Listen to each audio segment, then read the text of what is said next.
সংখ্যালঘুদের উপরে বেআইনিভাবে যে আঘাত আসছে সেটা রাজ্যের সংখ্যাগুরু সম্প্রদায়ের মানুষরাও আজকে উপলব্ধি করতে পারছেন।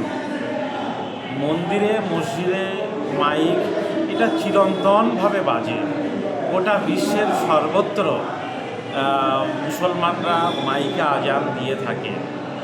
হঠাৎ করে মসজিদ থেকে মাইক খোলার জন্য জোর করা হচ্ছে, এটা অন্যায় করা হচ্ছে, দুর্দের প্রতি অবিচার করা হচ্ছে। যদি কোথাও শব্দ দূষণ হয়ে থাকে, শব্দের নির্দিষ্ট মাপের অতিরিক্ত হয়ে থাকে, এ বিষয়ে পুলিশ মসজিদ কমিটিকে পরামর্শ দিতে পারেন শব্দের মাত্রা কমানোর জন্য, শব্দবিধি মেনে চলার জন্য তাদেরকে বাধ্য করতে পারেন। কোনো মসজিদ অগ্রাহ্য করলে তার বিরুদ্ধে আইনানুগ ব্যবস্থা নিতে পারেন। কিন্তু তার মানে এই নয় যে মসজিদের থেকে মাইক খোলার জন্য পুলিশ গিয়ে বাধ্য করবেন মসজিদ কমিটিকে। এটা অন্যায় করছেন। কিছু কিছু মসজিদের নোটিফিকেশন ইতিমধ্যে চিঠি আমাদের কাছে এসেছে, যে চিঠিগুলো পাওয়ার পরে আমরা আইনজীবীদের সঙ্গে কথা বলেছি। আইনজীবীরা বলেছেন এইভাবে থানার আইসি বা ইন্সপেক্টররা চিঠি দিতে পারেন না। আমরা প্রয়োজনে আইনানুগ ব্যবস্থা নেব। আমাদের জন্য আইনের দরজা খোলা আছে, সেখানে যাব।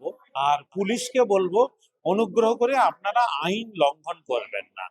পশ্চিমবঙ্গ সরকারের পরিবেশ দপ্তরের যে শব্দবিধি আছে সেগুলো একজন মুসলমান হিসাবে আমরা কিন্তু মেনে চলতে চাই, এবং আমরা মনে করি যে আমরাও সংখ্যালঘু মানুষ, তারা যেমন আইন মানতে বাধ্য, সংখ্যাগুরু সম্প্রদায়ের মানুষ তারাও আইন মানতে বাধ্য, পুলিশ প্রশাসনে যারা আছেন তারাও কিন্তু আইন মানতে বাধ্য।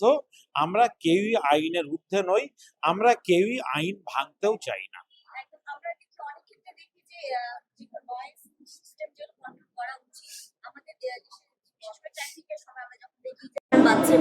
সেগুলোর ব্যাপারে কোনো রাজ্য পদক্ষেপ নিচ্ছে না। হঠাৎ করে এই মাইকের বিষয়টাই কেন? এটা কি কোনো একটা সম্প্রদায়কে কোণঠাসা করার জন্য সিদ্ধান্ত? সে তো রাজ্যের মানুষ আজকে বিচার করছেন যে কিভাবে একটা সম্প্রদায়কে শুধু কোণঠাসা নয়, তাদের অস্তিত্বকে সমূলে উৎখাত করে দেওয়ার জন্য একটা অপচেষ্টা চলছে। সেখানে আইনের বাইরে গিয়েও চেষ্টাটা চলছে। এটা অত্যন্ত দুর্ভাগ্যজনক। পৃথিবীর সব দেশেই দেশের নীতি নির্ধারণ সব কিছুই নির্দিষ্ট করেন সংখ্যাগুরু সম্প্রদায়ের মানুষ। এদেশের সংখ্যাগুরু সম্প্রদায়ের মানুষ তারা ঠিক করবেন কোন দল ক্ষমতায় আসবেন, তারা সংখ্যালঘুদের কতটা অধিকার দেবেন। কিন্তু সব দেশে যেমন সংখ্যালঘুদের নির্দিষ্ট প্রোটেকশন আইনসভা এবং সংবিধান প্রণেতা যারা তারা দিয়েছেন, আমাদের দেশেও বাবা সাহেব আম্বেদকর সংবিধান প্রণেতা হিসাবে তিনি সাংবিধানিক অধিকার, ধর্ম পালনের অধিকার সংখ্যালঘুদের দিয়েছেন, প্রোটেকশন দিয়েছেন। আমরা তার বাইরে কোনো অধিকার চাইছি না।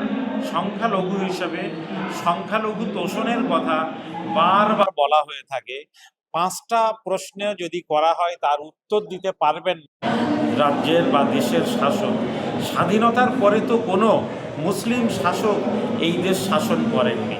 তাহলে আজকের বলা হচ্ছে মুসলিমদের তোষণ করা হয়।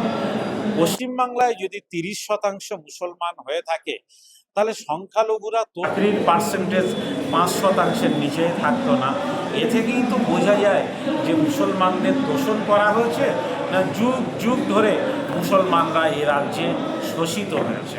এটা রাজ্যের সাধারণ মানুষ, বিদ্বজ্জন এবং সংখ্যাগুরু সম্প্রদায়ের মানুষের কাছেই এ বিচারটা করার জন্য আমি তাদের আদালতে এটা ঠেলে দিচ্ছি।